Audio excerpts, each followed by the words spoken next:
It's Patriots versus Seahawks in Super Bowl 60. What does New England got to do to get the job done and win their 7th title? Let's break it down. He's sacked, intercepted, into the end zone, touchdown, Patriots! Welcome, everybody, to our Super Bowl 60 preview. And Ev, I don't think I ever thought we would quite get to this point. This is unbelievable. A Super Bowl preview. Crazy run for the Patriots continues. Outstanding regular season. They've had 3 playoff battles. Let's just take a quick little look back, though, at that Broncos game where a little bit more of the same, I would say, of the formula for this Patriots team in the playoffs. Great defense. Drake Maye made a couple plays, mostly with his legs again. Right. Flea flicker as well. Not a lot of production from the offense, but they, as a team, they did it, got it done, and they're headed to San Francisco for the Super Bowl. It's unbelievable. It's a magical run, honestly. And, because of Mike Vrabel's involvement, it does, to me, feel a lot like 2001 all over again, where you have the second-year quarterback, second-year coach, first-year coach in this case. It's just different in some ways, but it's really similar in others. And it feels as though the Patriots are in a position now where they're the underdogs again, and you have this team from the NFC that's a mammoth of a team that we're going to talk about. But you like the Patriots' chances in these games because they've just done it all year. They just have kind of exceeded expectations and held in games all year. With that all being said, and we'll probably get to this, they need to play better offense if they're going to win. And it doesn't have to be what we saw in the regular season, but it certainly has to be better than what we've seen in the playoffs if they're going to beat Seattle. Well, let's start with that right off the top. And that's, my just biggest overall hope for this Super Bowl is that we get, and it doesn't have to be MVP Drake necessarily, but we see a version of Drake Maye that had an outstanding sophomore campaign here. The efficiency, the accuracy, the completion percentage, mostly the downfield accuracy. And that, to me, we've seen enough Super Bowls in our day of being, Patriot fans before we even worked here. Yeah. To know that these games are always close and weird. And no matter how good or bad the Patriots team was, it always felt like it came right down to the end, including Super Bowl 49 against this same Seattle Seahawks franchise. But when we look at just Drake, how do we get him back to the point? Is it weather? Is it a shoulder injury? Is it the pass protection? Is it a little bit of everything? Yeah, it's definitely a little bit of everything. And I wish that you could point to one thing and say, if they just fix this, then we'll see the offense we saw in the regular season. But it's obviously not that simple. And I think the main thing that you're hoping as a Patriots fan is getting into some better weather in Santa Clara will hopefully make Drake Maye a little bit more comfortable. If you saw the mic'd up segment that we put out with him from the AFC Championship game in the fourth quarter, you can just tell the conditions were really almost impossible to move the football at that point.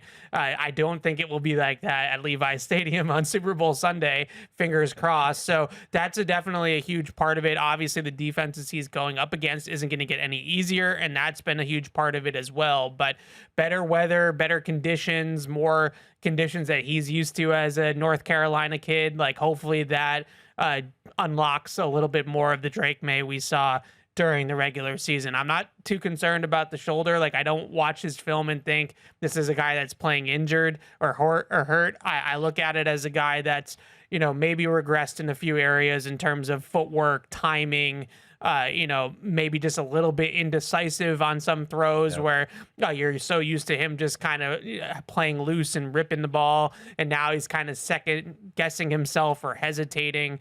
So those are the things that in a game like this, if you go out there and you lose, you lose. Like, it's the Super Bowl. Just let it rip and see what happens. Yeah, that's kind of what I was thinking. It's like, I don't want to say that you're playing with house money at this point, but like, just go out there, let it rip. Nobody's picking you to win. It's a different position for this Patriots team. But let's dive into the Seattle Seahawks defense, which, man, where do you find a hole? I mean, it's just every ranking, number 1 in points, number 1 in third down defense, 5th in red zone defense, number 1 in DVOA, number 1 in EPOA, 5th in pressure rate. They're deep. It's not necessarily the same kind of defense as we've seen the last couple of weeks where you have maybe a couple stud players and then solid players around them. But this is a team where anybody they pretty much roll out there is going to be able to get the job done. They've got real good speed in the middle of the field. Ernest Jones all over the place. He's got 5 interceptions, what Mike Vrabel pointed out. Got to be careful throwing the ball up in the middle of the field. Kobe Bryant as well. It's not one of those where you look at Will Anderson and say, look, their edge rusher is an absolute beast. This is more They're going to play together. They're going to swarm to the ball. They're really tough, and it's hard to find a weakness to attack. Yeah, it really is. And, I think they're number one thing to me in this matchup is obviously the Patriots offensive line against this pass rush, and you rattled off the numbers, but I think to me what also stands out about it is how deep they are on the defensive line. They can go 6, 7, 8 guys deep and really rotate through those guys, and all of those guys can get after the passer. Leonard Williams, Dexter Lawrence, those are kind of the big names on the defensive line, but it's not Will Anderson, like you said. It's not Nick Bonino or Zach Allen. It's waves of pass rushers. And the other thing that I think is a little bit different than what the Patriots have faced is Mike McDonald is just one of the best of the game when it comes to scheme. They're pretty basic when it comes to coverage. They really only run like 2 or 3 different coverages, but his ability to time up pressure and bring pressure when you're not expecting it or in key situations where it's hard to dictate where it's going to come from, that is really his secret sauce, is that he doesn't pressure a lot. But when he does, they're the number 1 team in the league in blitz EPA. They're number 4 in pressure rate when they blitz. So when they bring it, it's effective, and it's really kind of hard to figure out when exactly he's going to bring it. Yeah, maybe that is the biggest theme of these defenses that kind of ties them together, is that a lot of them are just comfortable with 4 guys and don't have to blitz. But like you said, when they pick their spots, they're really good. To just DeMarcus Lawrence. I mixed up with Dexter Lawrence too. I've been screwing it up all week. I can't keep the Lawrences all straight. There's so many names on their defensive line that it's like hard to keep track of all of them. I know. Well, Nwosu, Mafe, Jaron Reed, another depth piece. I mean, they just rotate those guys in. But when you look at the Patriots offense and the weapons, and that was something we both kind of talked about in the aftermath of the Denver game, was guys having trouble separating a little bit. And that's, you expect.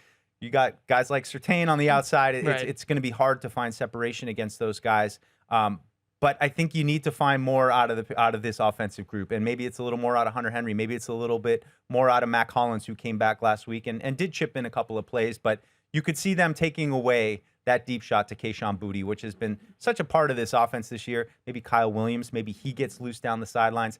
I think if you see Drake Maye throwing the ball down the field to the receivers, completing passes, you know that you're going to be in for a good Drake Maye game. Yeah, I mean, all of these defenses have been great at covering deep balls. That's why they're all so good and highly ranked. But out of the defenses, the gauntlet that they've played, Broncos, Texans, Chargers, and now Seahawks, this is the worst defense out of all of them in covering throws over 20 air yards. Now, I still think we found it. There it is. They're still top 10. Like, don't get me wrong. But this is a Super Bowl, so you're going to play teams that this is a weakness, relatively speaking, for a 14-3 team that's in the Super Bowl.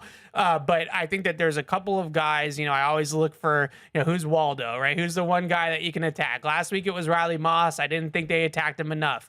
This week I feel like it's Joby, their third corner, who comes in. Witherspoon plays a lot. Reek Woolen obviously plays a lot. I wouldn't recommend throwing deep on those guys necessarily, but Josh Jobe, Alabama player, I think you can kind of get him a couple times.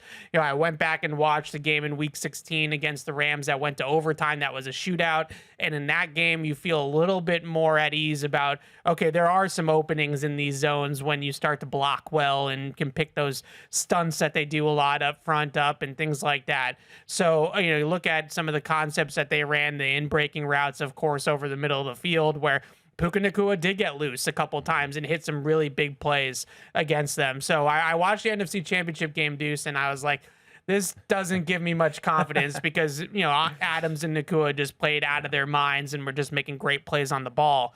But you watch some of the regular season stuff where they didn't have great games, and it starts to be a little bit more, okay, Josh McDaniels could scheme this up, or Drake Maye could do that. And I think the last thing that I would just mention in this kind of breath is that they are aggressive up front. They like to stunt the defensive line. They have one of the highest stunt rates in the league at 25%. So they do, when they rush 4, it's not always a 4-man standard rush. It's a coordinated stunt type of rush. Well, when you face mobile quarterbacks, that can be aggressive. You can get out of gaps. You can open up areas of the pocket where he can leave the pocket and maybe get on the move. So whether it's him running or it's him extending the play to throw the ball down the field, which is what I would like to see a little bit more of in a better weather game. Hopefully that's something that maybe he can do that let's just say Matthew Stafford probably wasn't able to do at his age and at his point of his career. Brock Purdy is a little bit more mobile, but he's not Drake May mobile. So like, I think that's one element of this that I would look at if I was Josh McDaniels and Drake May. Hey, if they're going to run a stunt, if there's an opening, just take it, just go, right? Yeah. I think that's something that they might be talking about. Let's flip it over to the other side of the ball with, Sam Darnold. The Patriots weren't going against him. I'd say this is one of the, great stories in the NFL. Yes. We saw him here a couple summers ago with Carolina. It was like he couldn't even get on the field. And now he's playing at a really high level, and he's got an outstanding weapon in Jackson Smith and Jigba. I remember we talked about him plenty in the draft process. You saying he might be the best Ohio State receiver. He looks like it right now. Unbelievable. What do the Patriots got to do to handle JSN? Yeah, JSN's unbelievable. I mean, it's the route running, it's the pacing of routes, it's the hands. I think that's one of the most underrated part of his game is how good his hands are. I mean, the ball just sticks to his hands, whether it's one or two hands. He can do it in both ways. They are really, really good in that tree. Clint Kubiak comes from the Kubiak family. His father, Gary, is, legendary coach with the Broncos and with Mike Shanahan. So this is a Shanahan tree offense that stems off of what Kyle Shanahan and Mike Shanahan have built in the NFL. So it's a lot of outside zone. It's a lot of under center. They have the second highest under center rate in the league. But one of the things that also stands out to me about the way that they play is that you never really know where JSN is. And he's always going to move around the formation. He ran a route out of the backfield for a touchdown in the red zone in the NFC Championship game. So part of the challenge with JSN is identifying where 11 is in the formation and then knowing exactly how to handle, where he's lining up. Because if he lines up in the slot or he lines up in the backfield, now you're worried about linebackers and safeties covering him down the field versus corners. So how do the Patriots want to handle that? If you travel Gonzalez with JSN, the Seahawks are just going to put him inside. And now you're going to kind of be dictating coverage and you're going to be kind of exposed in that way. So I'm interested to see how exactly they handle JSN, of course. But what it all comes back to me with the Seattle offense is they want to run the football. That is their basis of their offense. During the regular season, they had the lowest pass rate in the NFL. They were 32nd in pass rate. So if you can stop the run against this team and you can turn it into a drop back passing game, Darnold is really good, but there are times where he looks like the old Sam Darnold. I mean, I went back and watched that first Rams game where he threw 4 picks. He has games like that still. So you have to get it into that kind of game, though. If they're running the ball and they're booting and they're play actioning and JSN's open, it's going to be a long day. It's going to be a long day, but if there is one thing you feel good about, it's how this Patriots defense has been playing and just in sync, playing with energy. And that's why, in some of the previews here, if we were watching the lead up to the Super Bowl, there are a lot of people saying, oh, the Seahawks are going to run away with it. Have you watched the Patriots defense? It's hard to see these guys getting run off the field. They've lost just one game since week 3. And that game they had a significant lead in. Some question, maybe Robert Spillane got re-injured, perhaps his ankle. Right. We don't know exactly what happened. He would have been limited here in the week in between the Super Bowl and the AFC Championship. But when you look at this defense and how they've been playing, and we talked about the challenge that JSN provides, but what do we need to see from this defense? The run defense has been outstanding, and so to your point, that makes you feel good. You can stop the run early, put them in 3rd and long. Maybe you can start to get Darnold into some mistakes. Seeing those ghosts, that's the way I look at it. When you look at some of the game plans that have worked against this Seattle team this season, whether it was, Brian Flores and the Minnesota Vikings, who did a nice job against him. The Rams a couple times have done a nice job. The San Francisco 49ers, that game at week 18 was 13-3, right? So it was a defensive struggle.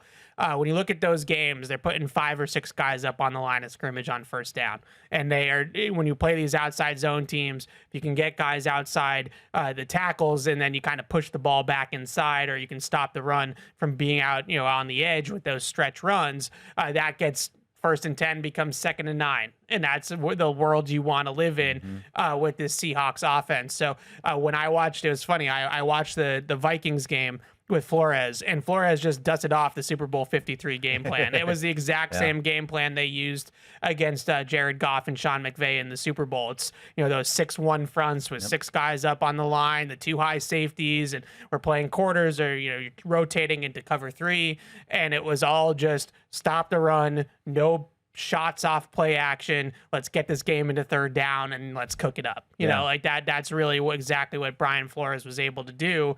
And, Sam Darnold had a rough game. He had a rough game against the Rams the first time doing the same kind of thing. So every time I turned on the tape of their offense when they struggled, it was those 5 or 6 man fronts that were really taking the run game away from them.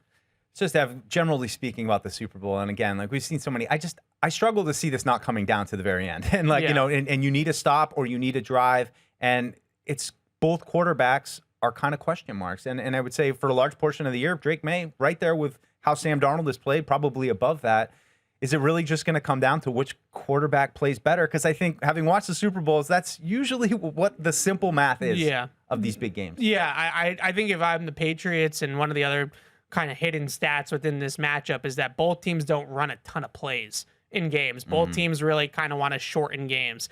And if I'm the Patriots, I feel like that's a pretty good formula in this game. Like, you don't want to turn the ball over, obviously, and you don't want to give Sam Darnold, 12, 13 drives, because that's when the score could maybe get away from you. So can you make this game, 23-20? And keep it in sort of that low 20s range where you are going to have that puncher's chance at the end to maybe put a drive together to win the game.